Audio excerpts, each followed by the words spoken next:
Hello people, welcome back to our channel వేదమనం మిల్లివాడు. ఏంట్రా బాబు లైఫ్ ఇలా అయిపోయింది. ఒప్పుకున్న పెళ్ళికి వాయించక తప్పుతుందా అన్నట్టు చేసుకున్న పాపానికి భర్త చెప్పిన మాట వినక తప్పుతుందా? నైట్ 10 అవుతుంది, తినడం కాదు కదా, అప్పుడు చికెన్ తీసుకొచ్చి వండమని చెప్పినారు. తప్పుతుందా? ఎందుకంటే నేను కూడా మార్నింగ్ నుంచి ఏం తినలేదు. మనకు కూడా మాడుతుంది కాబట్టి చేయక తప్పదు. ఫస్ట్ ప్యాన్ తీసుకొని దాంట్లో ఆయిల్ వేసుకొని సాజీరా, లవంగా, ఇలాచి, దాల్చిన చెక్క, బిర్యానీ ఆకు వేసుకొని ముందుగా కట్ చేసి పెట్టుకున్న పచ్చిమిరపకాయలు బాగా వేయించుకున్న తర్వాతకి ముందుగా కట్ చేసి పెట్టుకున్న ఒక 4 ఆనియన్స్ వేయండి. బాగా మగ్గనివ్వండి. మగ్గిన తర్వాతకి కొంచెం పసుపు అండ్ కొంచెం అల్లం వెల్లుల్లి పేస్ట్ వేసుకోండి. బాగా వేగనివ్వాలి.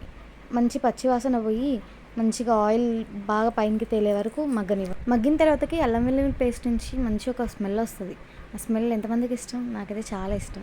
అలా స్మెల్ వచ్చే వరకు మగ్గనించుకోండి. తర్వాత ముందుగా 2 times 3 times వాష్ చేసుకున్న ఫ్రెష్ చికెన్ని వేసుకొని బాగా కలుపుకోండి. అలా చికెన్ని ప్యాన్లో వేసానో లేదో మా ఇంట్లో ఉన్న జాకీ మా కిచెన్లోకి వచ్చేసింది. జాకీ ఎవరైనా అనుకుంటారా? మాకు డాగ్ ఉంది, దాని పేరు జాకీ, జర్మన్ షెపర్డ్. సో దానికి చికెన్ అంటే చాలా ఇష్టం. ఆ స్మెల్ పీల్చుకుంటూ వచ్చేసింది. ముచ్చట్లో పడి చికెన్ సంగతే మర్చిపోయినా. మంచిగా ఆయిల్, అల్లం వెల్లుల్లి పేస్ట్, పసుపు అంతా చికెన్కి పట్టేలాగా మిక్స్ చేసుకొని మగ్గనివ్వండి. దాని తర్వాతకి ముందుగా నానబెట్టుకొని కడిగిన కొత్తిమీర తీసుకొని వేసేయండి. కొత్తిమీర వేసుకొని మంచిగా మగ్గనివ్వండి. తర్వాతకి ప్యాన్ ఒక మూత పెట్టేసి క్లోజ్ చేసేసేయండి. చికెన్లో ఉన్న వాటర్ అంతా పైనకి తేలేంత వరకు మగ్గించుకోండి. మంచిగా లిడ్ ఓపెన్ చేస్తే మంచిగా వాటర్ పైకి తేలిపోయినాయి. కాకి పిల్ల కాకి ముద్దు అంటారు కదా, కానీ కాకి పిల్లకు కూడా కాకే ముద్దు అంటే ఎందుకు అంటున్నాను అనుకుంటున్నారా? మా పాప అయితే 24/7 నా సంకలోనే ఉండాలని చూస్తుంది. అస్సలు నా మీద నుంచి దిగాలని ఇష్టపడదు. తనకి నా మీద ఉండడమే ఇష్టం. తను ఎత్తుకొని వంట చేయాలంటే చాలా కష్టం, కానీ తప్పదు. తను ఉండలేదు కింద, బాగా ఏడుస్తుంది. చికెన్ లిడ్ ఓపెన్ చేసిన తర్వాత మంచిగా వాటర్ తేలిపోయి ఉంటాయి కదా, అప్పుడు మంచిగా కావాల్సినంత కారం, సాల్ట్, ధనియాల పొడి వేసుకొని మిక్స్ చేసేసుకోండి. మేము చికెన్ మసాలా, మటన్ మసాలాలు అస్సలు ఇంట్లో వాడము.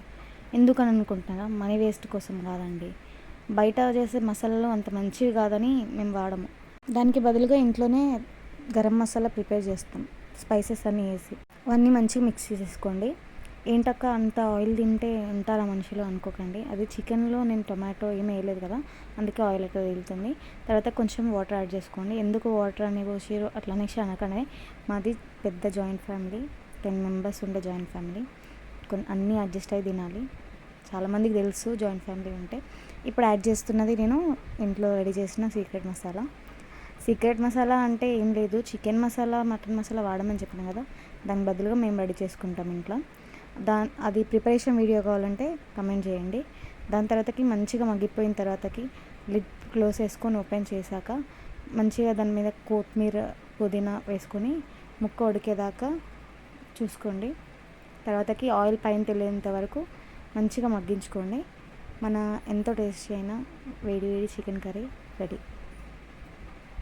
చూసి అలానే వెళ్ళిపోకుండా కొంచెం సపోర్ట్ చేయండి. సబ్స్క్రైబ్ చేసుకోండి, లైక్ చేయండి. Thank you for watching.